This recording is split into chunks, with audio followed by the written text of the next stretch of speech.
이러한 다음으로는 저자, 기여자 자격 관련된 COP 플로우 차트입니다. 총 6개가 개발되어 있습니다. 그 내용은 출판 전 저자 추가 혹은 삭제 요청, 그 다음으로는 출판 후 저자 추가 혹은 삭제 요청, 그리고 초청 또는 선물 저자 의심, 저자 자격 문제를 어떻게 찾나, 잠재적 저자 자격 문제 확인법 이렇게 되어 있고요. 그 저자 자격 문제를 어떻게 찾나라고 하는 것 부분은 잠재적 저자 자격 문제 확인법으로 업데이트 되었습니다. 다음으로는 이해 충돌에 관련된 내용이고요. 첫 번째는 투고 원고에서 이해 충돌을 고지하지 않음. 두 번째는 출판 원고에서 이해 충돌을 고지하지 않음. 이렇게 총 2가지입니다. 자료 및 재현성은 총 11개가 있는데 투고 혹은 출판에서 논문에서 날조된 자료가 있는 경우, 두 번째는 출판 논문에서 이미지 조작, 세 번째는 투고 혹은 출판 자료에서 저자 자격 우려 사항 다루기, 네 번째는 투고 출판 자료에서 위험도에 대한 우려사항, 다섯 번째는 투고 출판 자료에서 과학적 엄격성에 대한 우려사항, 여섯 번째는 투고 출판 자료에서 법적 제한입니다. 이 중에서 투고와 출판 논문은 별도로 플로우 차트가 개발되어 있습니다.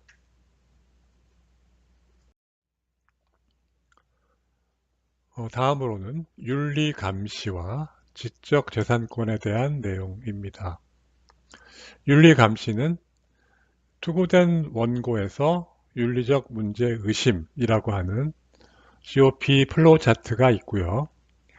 지적 재산권에서는 투고된 원고에서의 표절, 그리고 출판된 원고에서의 표절, 이렇게 2가지가 개발되어 있습니다. 학술지 경영은 총 3개의 플로우 차트가 있는데 편집 사무국 출판 윤리에 대한 일반적인 접근법, 출판 과정에서의 체계적 조작, 세 번째는 출판 과정에서의 체계적 조작 우려를 다루는 법, 이렇게 3가지 플로우 차트가 개발되어 있습니다.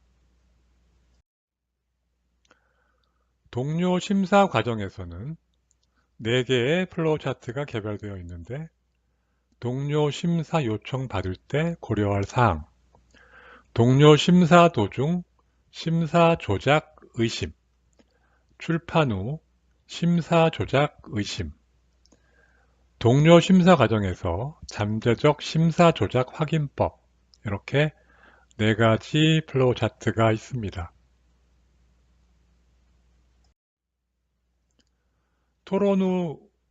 출판 후 토론에서는 출판 후 비판 다루기, 투고 원고에서 중복 출판, 출판 논문에서 중복 출판의 3가지 플로우 차트가 개발되어 있습니다.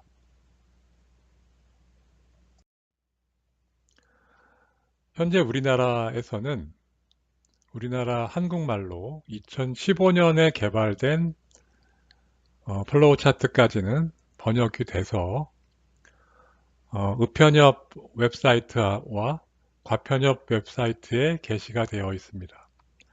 현재 주소대로 들어가면 과편협에서 2015년까지 개발된 플로우 차트에 대해서 번역된 것이 제공되고 있습니다. 의편협 웹사이트에서도 역시 마찬가지로 COP 플로우 차트가 게시되어 있습니다. 2021년 이후에 추가된 것들이 약 15개 정도가 추가가 되어 있는데 아직까지 이것에 대한 번역은 이루어지지 않았습니다. 추가된 것들은 이해상충에서, 이해충돌에서 하나, 데이터와 재현성에서 약 10개, 그리고 저널 매니지먼트 3개, 그리고 출판 후 토론의 1개, 이렇게 추가가 되었습니다.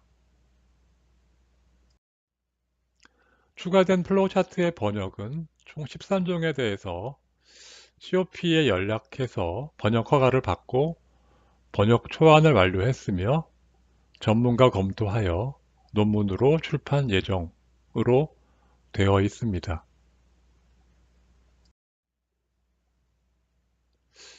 COP 플로우 차트를 하나하나 살펴보기 전에 전체적인 내용에 대해서 전체적인 흐름도의 내용을 어떻게 이해할 것인가에 대한 내용들을 잠깐 소개시켜 드리도록 하겠습니다. COP 플로우 차트의 많은 조치들은 주로 학술지가 하는 것들이 대부분입니다. 하지만 최근 개발된 것들은 기관의 조치도 포함되어 있고 심사자의 조치도 일부 포함되어 있습니다.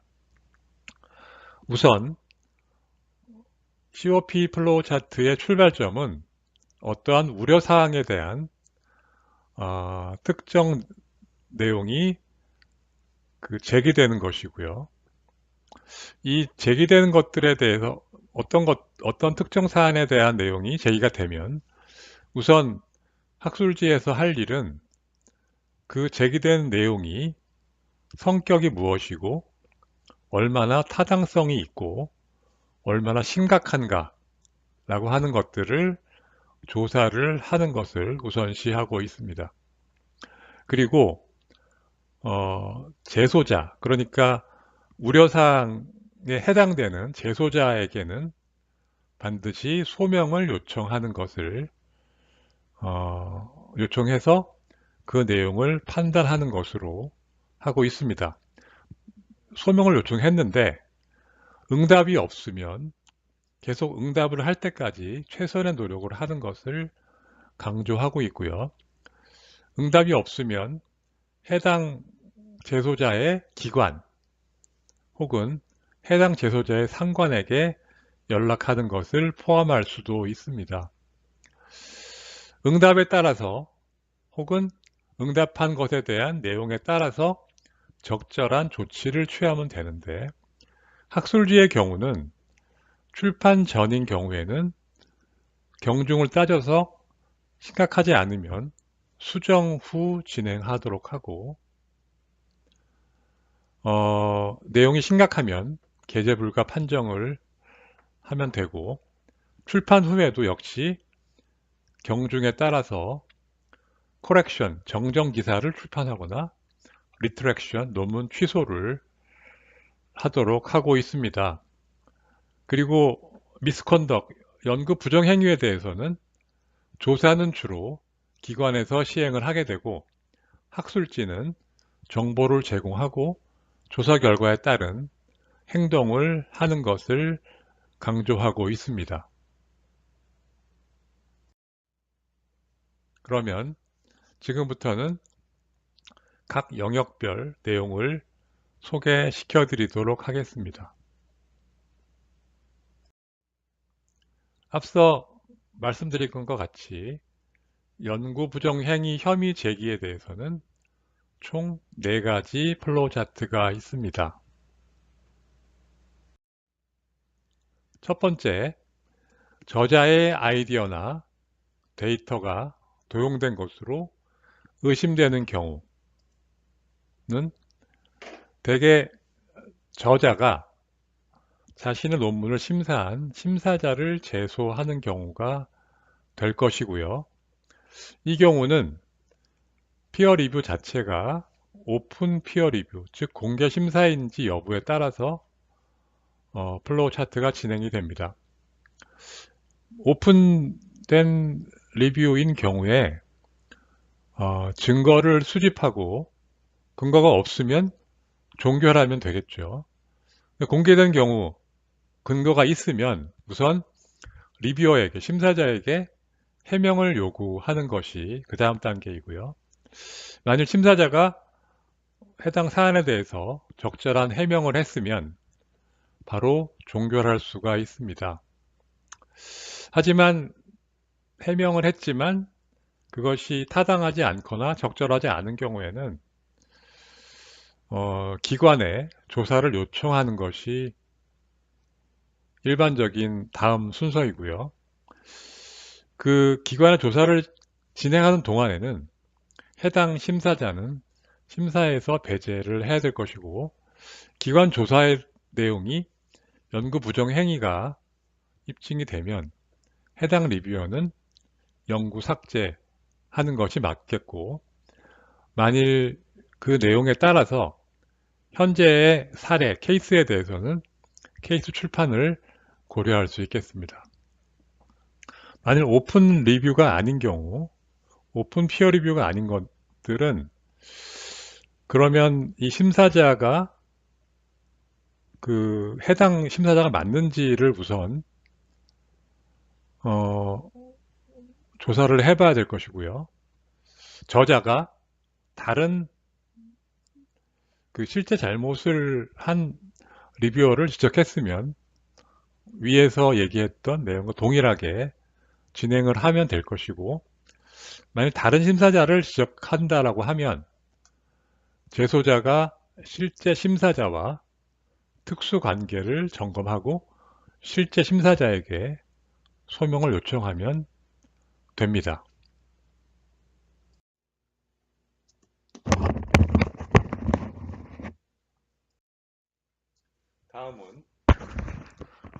다음은 내부 고발자가 직접 우려사항을 제기한 경우입니다.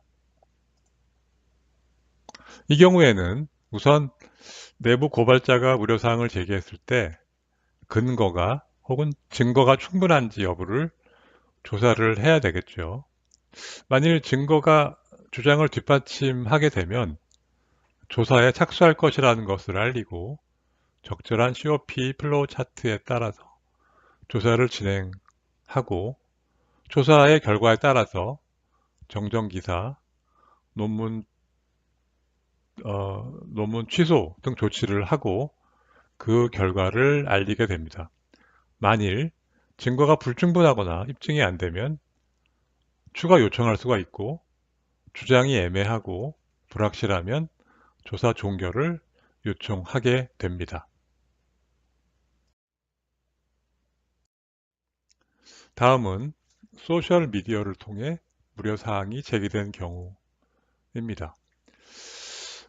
이 경우 제소 혐의가 자세하고 명백한 근거가 있으면 직접 문제를 제기한 경우와 동일하게 다룰 수가 있겠지만, 만일 근거가 불충분한 경우에는 학술지 편집인 등을 직접 대상으로 한다면 고객 서비스 등 일반 부서 접촉해서 해결하도록 하고, 직접 대상이 아니라면 반응하지 않는 것을 추천하고 있습니다.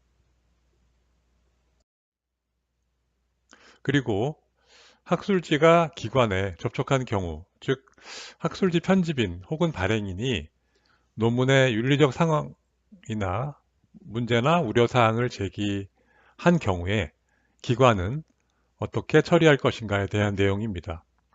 주된 내용으로는 기관은 연구윤리 불만 사항 등을 처리할 수 있는 연락처 정보를 웹사이트에 명시하고, 기관과 발행인은 각 단계에서 의사소통을 해야 되고, 조사 결과 오류가 확인되었다면 해당 기관은 그 사례의 내용에 따라서 정정기사 혹은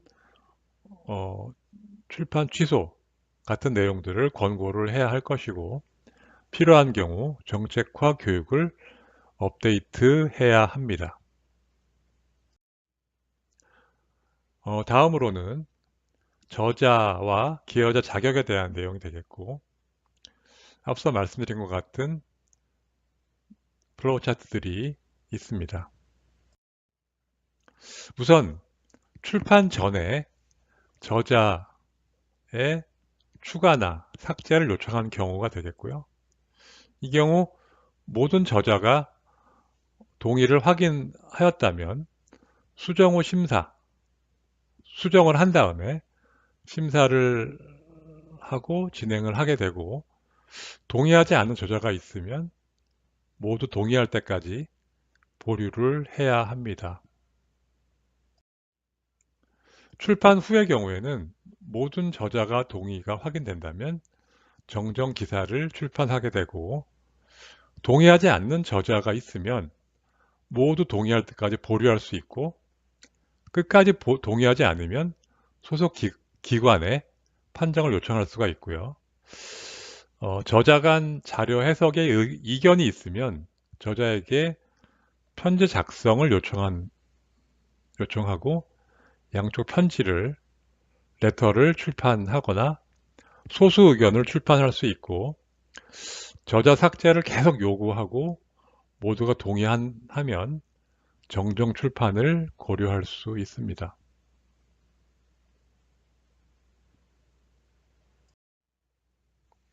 그 다음으로는 초빙 또는 선물 저자가 의심되는 경우에 유령 저자가 확인된다면 빠진 저자가 포함되도록 제한하도록 하고, 선물 저자, 초빙 저자는 삭제하도록 제한하고, 모두 동의 확인해서 저자 목록을 변경하도록 하고, 이 경우 유감 표명을 하고 그 해당 내용에 따라서 부서장이나 연구비 지원기관 등의 제소를 고려할 수 있겠습니다. 그리고 미심적인 부분이 있으면 저자와 계속 접촉해서 역할 등을 확인하는 것이 필요하고, 최종적인 심사나 출판을 진행하도록 하면 되겠습니다. 저자 자격 문제를 찾는 방법에 대해서는 이전 버전에서는 책임 저자가 심사 답변이 부적절하거나 저자에 없는 사람이 수정을 하거나 저자나 기여자 목록에 없는 사람이 작성을 하거나 지나치게 많은 논문 작성하는 저자, 터무니없이 긴 저자 목록, 기업 스폰서 연구에 회사 소속 저자가 없는 경우, 기여자 목록 역할이 빠져있는 경우 등이 있고, 잠재적 저자 자격 문제를 확인하는 방법으로는 저자 자격 문제의 징후로서 SIT지만 기업 소속 저자가 없거나 원고의 언어의 질이, 원고의 랭귀지의 퀄리티가 커버레터와 다르거나 책임 저자가 심사자 의견에 적절하지 못한 답변을 하거나 저자 목록에 없는 사람이 수정을 하거나 원고를 추적해보면 저자를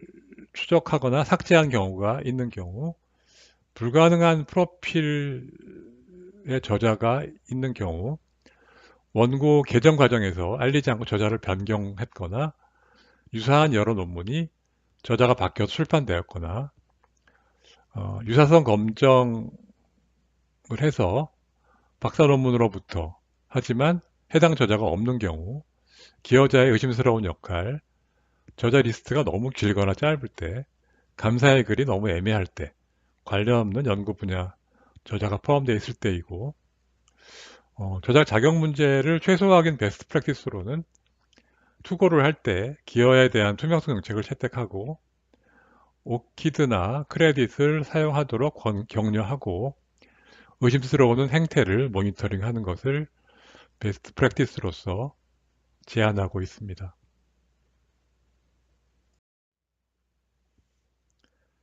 다음으로는 이해 충동 관련된 두 개의 플로우 차트입니다.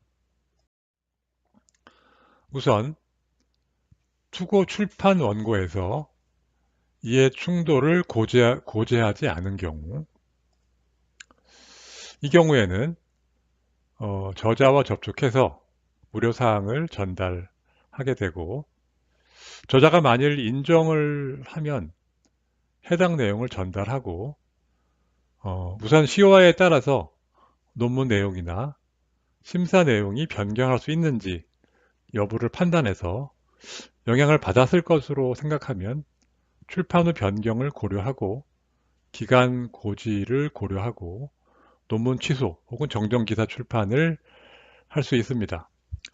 영향받지 않았다고 생각하면 정정기사만 출판하는 것을 고려하면 될 것이고, 저자가 만일 부인하는 경우에는 COI 여부를 판단해서, 만일 저자는 부인하지만 COI가 있는 것으로 판단되면 이전대로 진행을 하고, 없으면, 물론 COI가 없으면 그대로 두는 것이 맞겠죠.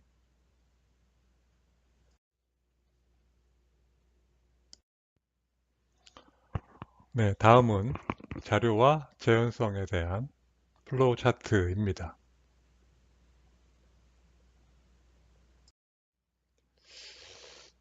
우선 투고 혹은 출판 논문에서 날조된 자료가 있는 경우입니다.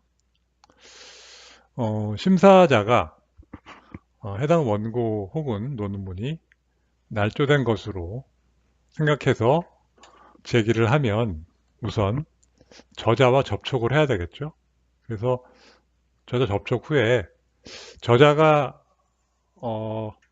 불만족한 답변을 하는 경우, 그러면 기관 접촉해서 조사를 의뢰해야 되고, 만일 기관 조사에서 무죄로 나오면 사과를 하게 되고, 유죄거나 응답이 없으면 투고 단계에서는 논문을 리젝트하고 출판 단계에서는 리트렉션 하는 조치를 취해야 될 것으로 생각하고, 만일 저자가 만족한 답변을 하게 되면 종료를 해야 될 것 같고요. 만일 응답이 없으면 다른 주소로 접촉을 시도하고, 만일 무응답이면은 기관 접촉하고, 역시 무응답이면 상위기관, 그 영국 같으면 GMC 같은 기구에 레귤러토리 바디에 접촉을 하게 됩니다. 출판된 논문의 경우 적당한 시점에 익스프레스 오브 컨선을 출판하는 것을 고려할 수 있습니다.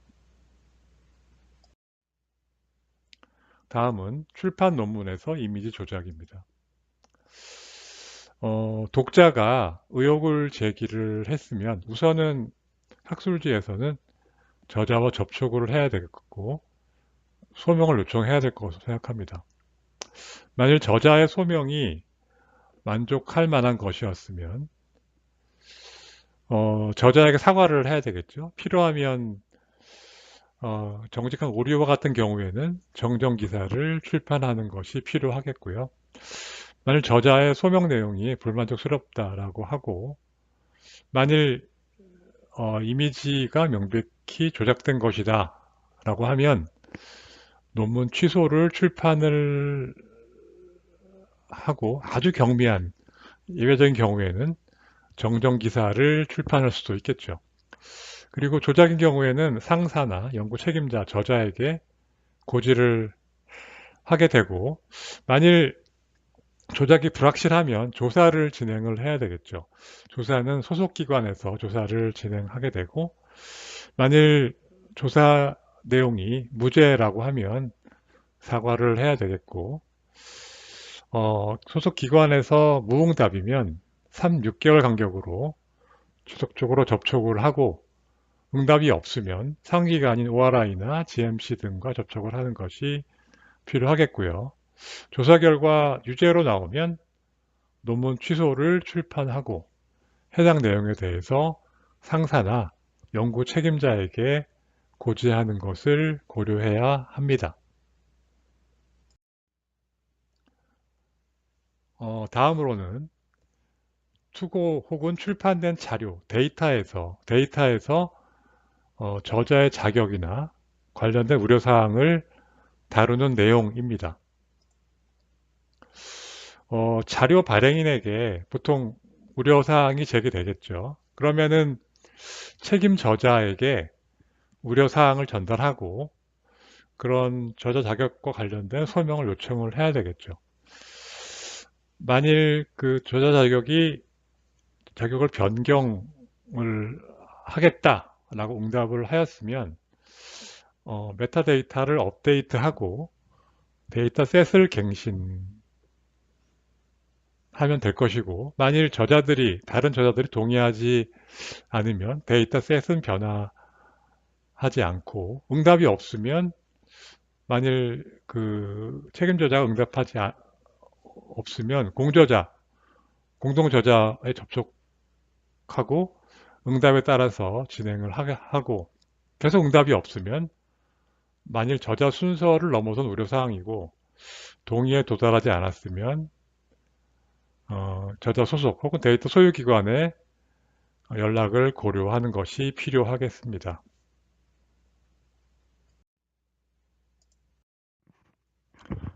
네, 다음은 투고 자료에서 위험도에 대한 우려사항에 대한 플로우 차트입니다. 자료에 대한 위험도라고 하는 것들은 잠재적 유해나 프라이버시 등에 대한 내용이 되겠습니다. 이 경우에 그 자료 발행인에게 우려가 제기가 되면 우선은 그 우려사항이 어떤 성격이고 타당한지, 그리고 심각도는 어떤지를 평가를 해야 될 것 같고요. 만일 심각한 윤리 위반이다라고 생각하면 클로 가이드라인에 따라서 기관과 접촉하기 전에 그 기관 접촉을 해서 만일 기관 조사 결과에 따라 적절한 조치를 취하면 될 것 같고요. 만일 기관이 무응답을 하거나 기관에서 학술지가 조사하도록 요청한 경우에는 학술지 조사를 해서 심각하지 않다고 판단되는 경우에는 저자가 접촉을 하고, 무응답이면은 데이터셋을 취소하고 기관 조사 요청을 고려를 해야 될 것 같고요. 응답을 했으면 응답에 대한 평가를 해서 추후 문제가 잔존하는지 여부를 판단해서 결정해야 할 것으로 생각합니다. 다음은 출판 자료에서 위험도에 대한 우려사항이고요. 이 경우는 이미 출판된 자료이기 때문에 자료 발행인에게 우려가 제기되고, 역시 우려사항에 대한 성격과 타당도와 심각도를 평가를 하게 되는데, 이 경우에는 이 자료가 제한 같은 것들이 필요한지 여부를 판단하게 되고, 필요하면 제한을 해야 될 것 같고, 필요하지 않다라고 생각되면은 일단 교신 저자에게 연락을 하는 것이 우선 필요할 것 같고요. 만일 심각한 윤리 위반이라고 생각하면 일단 클로 가이드라인 적용 전에 기관 접촉을 해서 기관 조사 결과에 따라 적절한 조치를 취하면 될 것 같고요.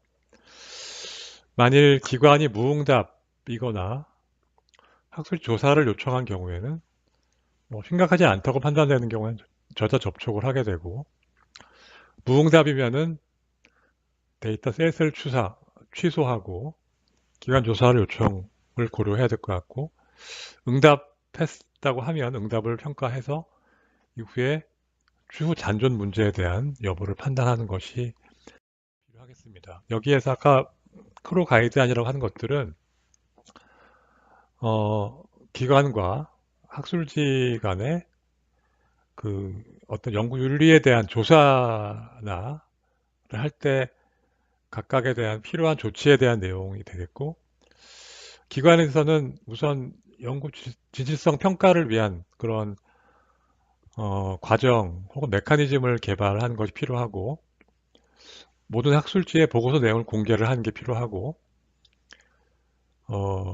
근무 여부나 근무 기간 등에 관계없이 후원한 모든 연구에 책임을 지는 것이 필요하고, 기록은 10년간 보관하는 것이 필요하겠습니다.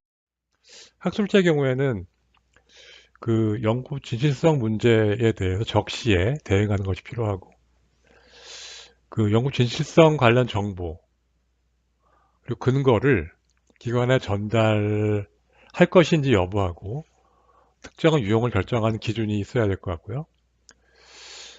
이미 게재가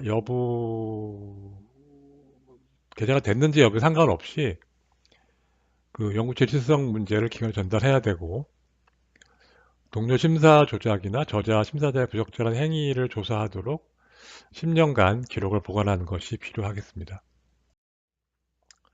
그리고 그 투고 출판 자료에서 그 과학적 엄격성에 대한 우려사항인 경우에는 역시 이제 자료 발행인에게 우려가 제기되고, 데이터 세트와 관련된 원고가 있으면 해당 저널을 접촉해서 저널은 상황을 평가해서 데이터 세트 수정 여부를 결정하게 되고, 원고를 수정하는 것을 통해서 이슈를 다룰 수 있는지 여부를 판단하고, 만약 그렇다면 원고를 수정한 후 투고, 투고 상태에서는 출판 상태에서는 정정기사를 발행해야 되고, 이슈가 매우 중요하여 만일 그런 결론에 영향을 미칠 정도라고 하면 투고 상태에서는 원고를 철회하고, 출판 상태에서는 논문 취소를 해야 될 것 같고, 데이터셋 업데이트에 대한 만족 여부를 평가를 해서 만일 만족한다고 하면은 사안을 정리하면 되고, 만일 만족하지 않는다고 하면은 이슈가 매우 중요해서 만일 결론에 영향을 미친다고 하면 데이터 원고를 철회하거나 논문을 취소하는 것이 필요하겠습니다.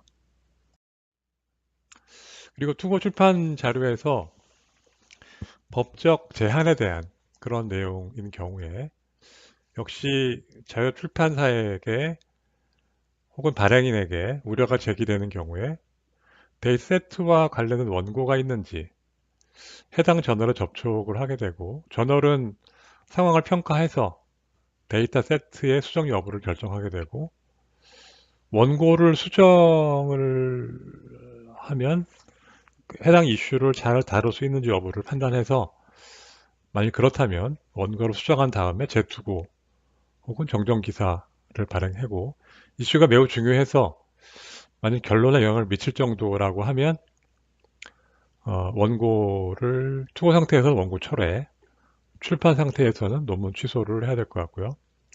역시 마찬가지 데이터셋 업데이트에 대한 만족 여부를 판단해서 만약 그렇다면 사안을 정리하고, 그렇지 않고 이슈가 매우 중요해서 결론에 영향을 미칠 정도로 중요하다고 생각하면 투고 상태에서는 원고 철회, 출판 상태에서는 논문 취소를 해야 할 것으로 생각합니다. 윤리 감시 지적재산권 관련된 세 가지 프로 차트를 살펴보도록 하겠습니다. 우선 추구된 원고에서 윤리적 문제가 의심되는 경우에 심사자가 의혹을 제기를 하겠죠. 만일 뭐 IRB가 없대거나 아니면 콘센트를 받지 않았다거나 동물처럼 문제가 있다거나 하는 경우에 그 저자 접촉을 해서 소명 요청을 해야 되고, 만약 소명이 만족하면 저자에게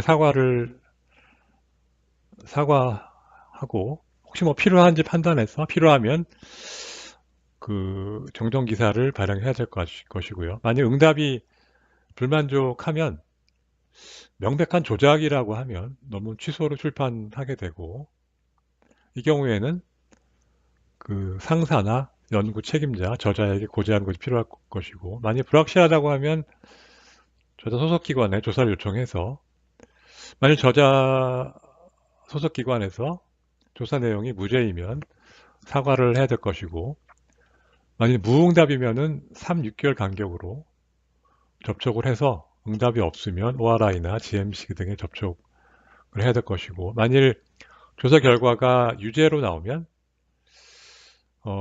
논문 취소를 출판하게 되고, 상사나 연구 책임자, 저자에게 고지한 것이 필요하겠습니다. 투고된 원고에서의 표절 문제가 있는 경우에 심사자가 이에 대한 의혹을 제기했으면 표절의 수준을 판단해서 만일 그 표절의 수준이 명백한 표절이면 저자에게 소명을 요청하게 돼서 만족스러운 답변을 했고 해결이 됐으면 그냥 단순한 실수이면은 게재 불가로 처리를 하게 되고, 무응답이면은 지속적인 답변을 요구하고 소속기관이나 상관에게 보고를 하고, 불만족스러운 답변이면은 소속기관 등의 통보를 고려하고 게재 불가로 처리를 해야 될 것 같고, 경미한 표절이면은 그 내용만 수정한 다음에 심사를 진행해야 될. 만약에 출판된 원고라고 하면 역시 게재 출판된 원고이기 때문에 만족스러운 응답이고, 실수면 그냥 게재 취소, 리트랙션을 하게 되고, 중대한 표절인 경우에, 경미한 표절인 경우에는 코렉션, 그러니까 정정 기사를 출판하는 것을 고려하게 될 것으로 생각합니다.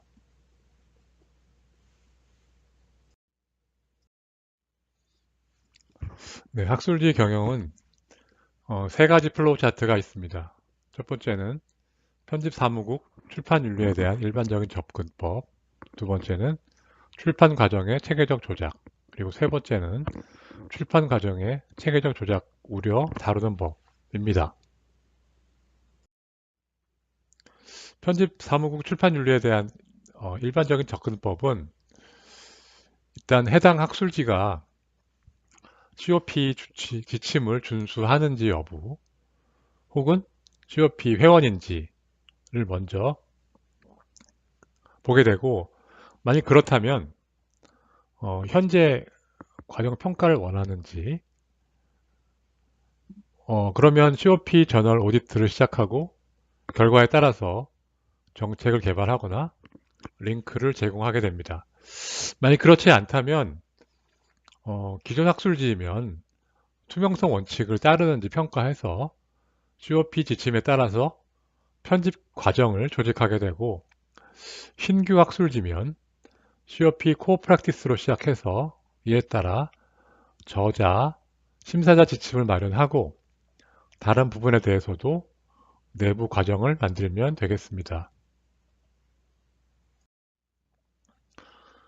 출판 과정의 체계적 조작에 대해서는 만일 출판 과정에 체계적 조작이 있는 것으로 의심되는 경우에는 심사를 중단하고 체계적 조작의 확신도를 결정해야 됩니다. 만일 확신도가 낮다면 한두 명의 저자 변경을 요청해서 방법을 설명하기 위해서 유사한 양식을 사용하게 되고, 중간 정도가 되면은 추가 조치가 필요한데 무단 저자 변경, 교신 저자 변경, 이메일에 대한 우려사항 같은 것들이 있을 것 같고, 높은 경우에는 승인 후에 상당한 수정, 전체 저자 목록 변경 등 현재 상황에서 액션을 할 수 있습니다. 이러한 의심도에 따라서 액션을 수행하게 되는데, 저자 반응 후 만족스러우면은 필요한 조치가 더 있는지 확인하고, 조작을 인정하면 원고는 게재 불가 판정하고 기관 등에 통고하고 추후 조치를 촉구하고, 반응이 없으면 지속적으로 노력하고 필요하면 기관에 연락하게 되는 것이고요. 만약 기관이 조사를 할 수 있다고 하면 기다리고 조사 결과에 따라서 조치를 취하게 되겠습니다. 동료 심사 과정은 4개의 플로우 차트가 있는데, 동료 심사 요청 받을 때 고려할 사항, 동료 심사 도중 심사 조작 의심, 출판 후 심사 조작 의심, 동료 심사 과정에서 잠재적 심사 조작 확인법, 이렇게 4가지입니다. 첫 번째, 동료 심사 요청 받을 때 고려 사항입니다. 우선 저널이 합법적인지, 만약 그렇지 않다면 거절해야 될 것 같고, 학술지의 그 심사 모델과 정책을 이해하고 수용할 수 있는지, 그렇지 않다면 역시 거절해야 될 것 같고요. 저자 정보를 제공하는지, 만약 그렇다면은 COI 있으면 거절하고, 없으면은 제목 초록 검토해서 COI 있으면 거절을 해야 될 것이고, COI가 없고 제목 초록도 COI 없고 어, 제목 초록의 내용이 심사 가능하고 데드라인 이행 가능하면 심사를 진행하고, 저자를 모르는 경우에는 제목 초록 검토해서 COI에 따라서 있으면 거절하도록 해야 하겠습니다. 동료 심사 도중에 심사 조작이 의심된다 라고 하는 경우는, 심사자 이름은 합법적이지만 이메일 주소가 의심스러운 경우 심사 과정을 중단하고 기관에 심사자를 확인해야 됩니다. 만일 그렇다면 해당 심사자에게 제공된 이메일을 사용하는지 문의를 하고, 뭐 그렇다면 문제 없으니까 종결을 하고, 이메일을 사용하지 않는다면 접촉자에게 조사할 것을 알리고 심사자를 추천한 사람을 접촉해서 어떤 단순한 미스테이크 정도의 만족스러운 결과면 종결을 하고, 그렇지 않다면, 혹은 답변이 없거나 그렇지 않다면 저자와 기관에 설명을 하고 추후 정보가 있는지 다시 문의를 하고, 만족하면 종결, 불만족하면은 원고에 대해서는 기재부가 처리를 해야 될 것 같고요. 만일 심사자 이름이 합법적이지만 이메일 주소는 의심스럽지 않은 경우, 그런 경우에는 해당 이메일을 찾으면 그 이름을 가진 심사자 접촉해서 못 찾으면 추천한 사람을 접촉한다 라고 하면 됩니다. 그리고 그 출판 이후에 심사 과정에 체계적 조작이 의심되면 심사자 이름은 맞지만 의심스러운 이메일 주소인 경우에는 해당인에게 연락한 후에 이메일 사용 여부를 문의해서, 만약 그렇다면 심사자가 해당 원고를 확인해주면 종료를 하고, 그렇지 않거나 무응답하면 역시 해당 심사자 접촉한 추천한 사람을 접촉해서 만족스럽다면 해당 심사자 해당 분야 전문가인지를 평가해서, 그렇다면 그대로 두고, 아니라면은 출판 후 재심사를 해서 만족스러우면 그대로 두고, 재심사가 필요하면 출판 후 변경을 해야 되겠습니다. 그래서 만족스럽지 않다면 추가적인 자료가 있는지 문의해서, 만족하면 해당 분야 전문가인지 확인해서, 불만족하면 출판 후 심사를 진행하도록 합니다.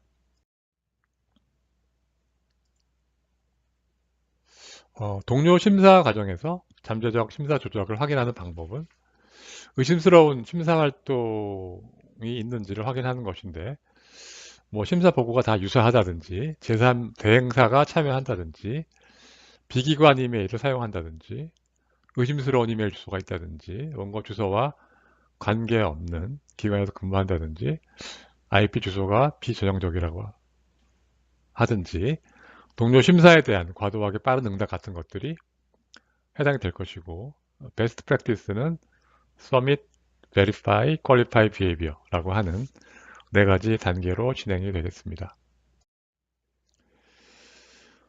마지막으로 출판 후 토론에서는 3개의 플로우 차트가 있는데, 출판 후 비판 다루기, 투고 원고에서 중복 출판, 출판 논문에서 중복 출판입니다.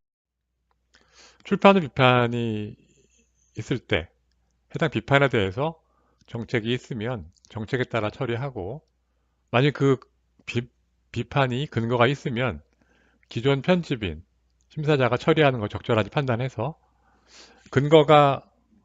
판단하고 근거가 없다면 저자에게 문의해서 근거 없는 것으로 확인되면 기각하고, 근거 발견되면 진행하도록 해야 되겠고, 만약 비판이 명예훼손적인 것이면 중단을 해야 되겠습니다.